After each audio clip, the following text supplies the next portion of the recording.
अगर कोई पंजाब के लीडर से बात नहीं करना चाहता, हरियाणा के लीडर बात करने के लिए तैयार हैं, मगर मेरी प्रार्थना नौजवानों से अलग तरह की राय मत रखें। पूरा आंदोलन में आइए। यह आंदोलन आपका है, किसी लीडर का आंदोलन नहीं है। नवंबर का मेरा भाषण आप याद रख सकते हो। उस समय ही कहा था, इस आंदोलन का फैसला बंद कमरे में नहीं होगा, विश्वास रखना।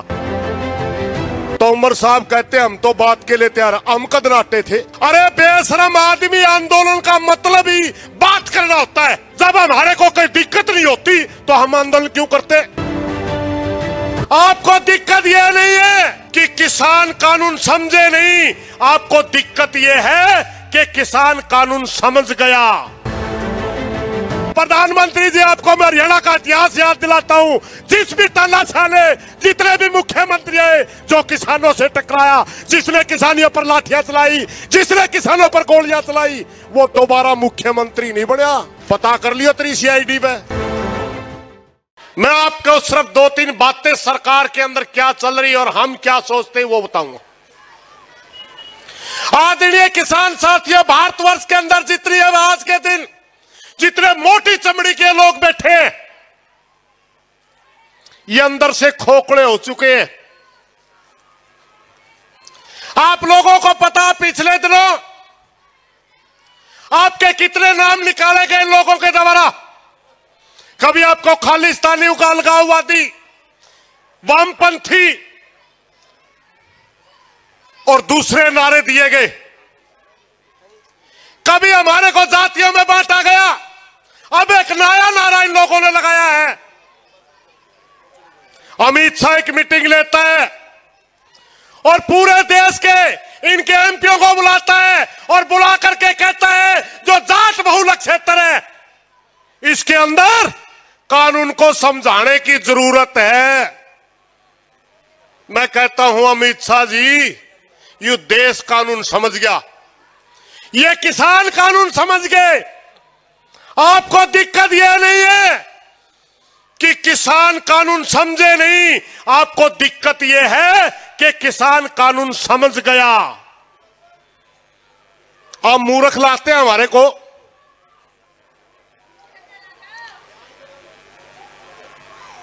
पूरे देश का ही दुनिया की नजर आपके आंदोलन पर टिकी हुई है। पूरी दुनिया यह देखना चाहती है कि हिंदुस्तान के अंदर जो कारपोरेट के खिलाफ, जो उद्योगपतियों के खिलाफ एक चिंगारी उठी है, क्या यह दुनिया में जाएगी? भारत के लोग, किसान और मजदूर क्या मिलकर के कारपोरेट को हराएंगे? साथियों, मैं स्टेज के माध्यम से आपको बता देना चाहता हूं, यह लड़ाई मात्र सरकार के खिलाफ नहीं रही, क्योंकि सरकारें आई गई और भी आती जाती रहेंगी। यह लड़ाई आज से शुरू नहीं हुई थी। 1991 के अंदर हमारे देश को आर्थिक नीति में बदलाव हुआ था, जिसको उदारीकरण सुधारीकरण के नाम से जाना जाता है। उसमें डब्ल्यूटीओ के अंदर साइन करते हुए गेट समझौते को लागू करने की शपथ ली गई थी। डब्ल्यूटीओ के अंदर साफ साफ लिखा गया है कि अब भारत की सारी एपीएमसी मंडियों को बाजार के हवाले किया जाएगा। कृषि के ऊपर दिए गए जितनी भी सब्सिडियां दी जाती है, सबको बंद किया जाएगा। आज नरेंद्र तोमर जी का एक इंटरव्यू आया और कहते हैं कि कानून को एक बार बरत तो लो। प्रधानमंत्री ने भी कहा, कानून को एक बार परख तो लो। प्रधानमंत्री जी 2006 में ओपन मार्केट बिहार में की गई थी। उन किसानों का हाल देखिए। क्या आप पूरे देश को बिहार बनाना चाहते हैं? हमारी लड़ाई क्या है? क्या लड़ाई है हमारी? हमारी लड़ाई है पूरे देश के किसान को जो एमएसपी सरकार घोषित करती है, उसके ऊपर खरीद की गारंटी का कानून चाहिए। उसको खरीदने की व्यवस्था चाहिए। मात्र 23 फसलों का एमएसपी सरकार तय करती है। 70% फसलें हमारी वो है जिसका एमएसपी तय ही नहीं होता। वो तो ओपन मार्केट में है। मात्र खाद्यान्न की कुछ चीजें थी जिनको हम लंबा खरीद नहीं सकते, सरकारें स्टॉक करती है उनका। ये कहते हैं बिहार की तरह हम पूरे देश को बर्बाद करेंगे, और किसान कहते हैं जिस तरह हरियाणा पंजाब के अंदर एमएसपी के ऊपर धान और गेहूं बिकता है, मेरे पश्चिमी बंगाल के किसान को, मेरे बिहार के किसान को, उड़ीसा के किसान को, फिर पूर्वी उत्तर प्रदेश के किसान को, दक्षिण के किसान को, पश्चिम के किसान को, पूरे भारतवर्ष के किसान को एमएसपी की गारंटी मिलनी चाहिए। एमएसपी के ऊपर उसका अनाज बिकना चाहिए। पंजाब के किसान की तरह, हरियाणा के किसान की तरह उनको भी धान को 1880 में बेचने का अधिकार मिलना चाहिए। बिहार का किसान की 1000 रुपए में धान खरीद करके हरियाणा की मंडियों में 1880 बेचते हैं, क्या वो हमारे देश के नागरिक नहीं है? क्या वो हमारे भाई नहीं है? उनका इतना खून चूस लिया गया। 3-3, 4-4 एकड़ का किसान हरियाणा पंजाब में धान लगाने आता है, इतना बर्बाद कर दिया उनको। हम कहते हैं हमारे को, बिहार को पंजाब हरियाणा की तरह विकसित करिए, और सरकार कहती है हरियाणा पंजाब को हम बिहार की तरह बर्बाद करेंगे। ये लड़ाई साथियों, इनको भ्रम है, ये हमारे को जाति और धर्म में बांट करके बिखेरना चाहते हैं, मगर हम बिखरेंगे नहीं। आजकल पंजाब के अंदर सोशल मीडिया में 2 विचार चले हुए।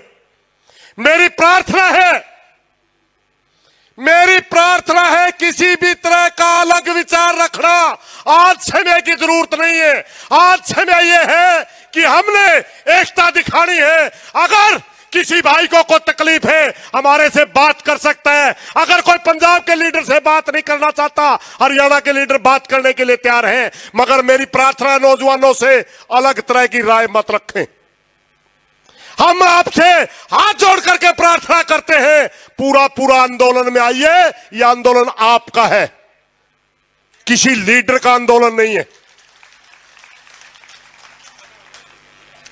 यह लड़ाई आपकी है, किसी एक नेता की लड़ाई नहीं, किसी एक जत्थेबंदी की, यह एक ग्रुप की लड़ाई नहीं। यह लड़ाई किसान की है, यह आपकी अपनी इज्जत की लड़ाई है, यह आपके अपने मान सम्मान की लड़ाई है, यह आपकी अपनी पगड़ी की लड़ाई है। इसलिए 2 तरह की राय सोशल मीडिया पे जो चल रही है, आज से बंद हो जानी चाहिए।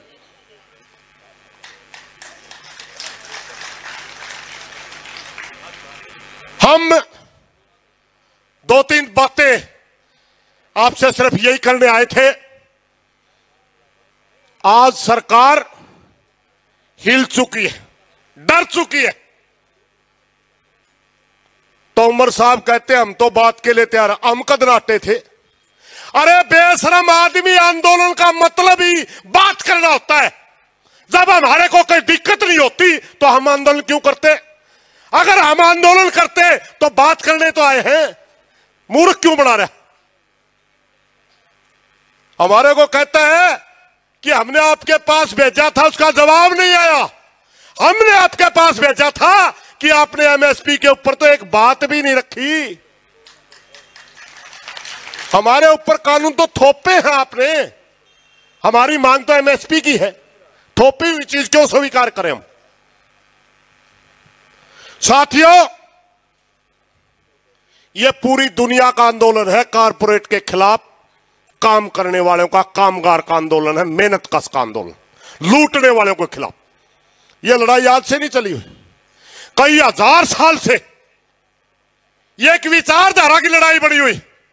ये लोग जो आज सत्ता में बैठे, ये संविधान में विश्वास नहीं रखते, ये प्रजातंत्र में विश्वास नहीं रखते। इनके खिलाफ अगर कोई बोलता है, उसके खिलाफ देशद्रोह का मुकदमा अगर कोई लगाता है, तो याद रखिए सरकार आपसे डर चुकी है। ये प्रजातंत्र में विश्वास नहीं रखती।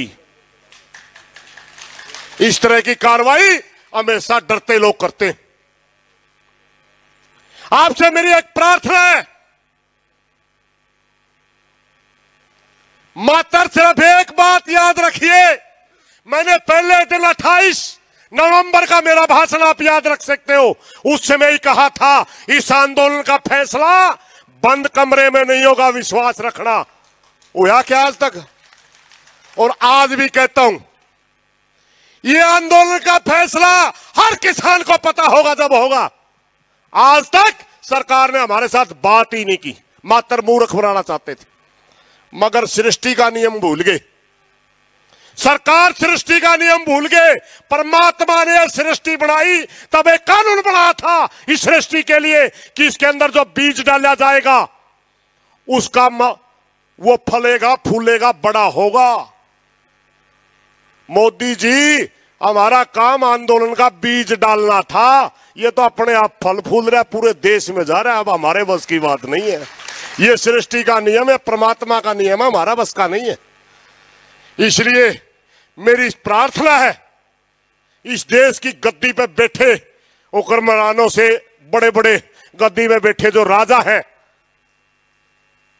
घमंड को त्याग दो, त्याग दो और किसान से बात कर लो, इसको सम्मानजनक घर भेज दो।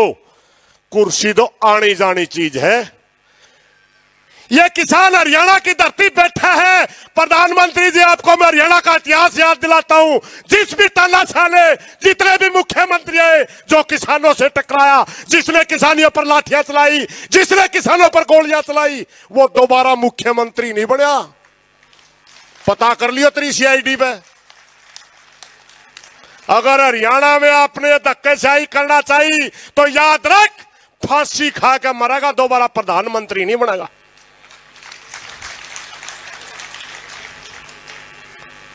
इन्हीं बातों के साथ मैं सिर्फ एक प्रार्थना करने आया था।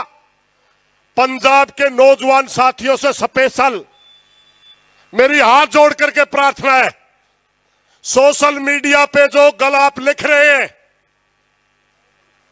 उसको बंद करके एकता का सबूत दें। आपको अगर किसी व्यक्ति से कोई समस्या है, एक व्यक्ति का आंदोलन, इसमें 500 लीडर बैठे हैं, बात कर सकते हैं। देश के कानून के तहत, देश का सम्मान करते हुए, देश के संविधान को मानते हुए, लोकतांत्रिक तरीके से तिरंगे का सम्मान करते हुए हर तरह का हम आंदोलन को जीत करके जाएंगे, जीत करके जाएंगे। धन्यवाद साथियों।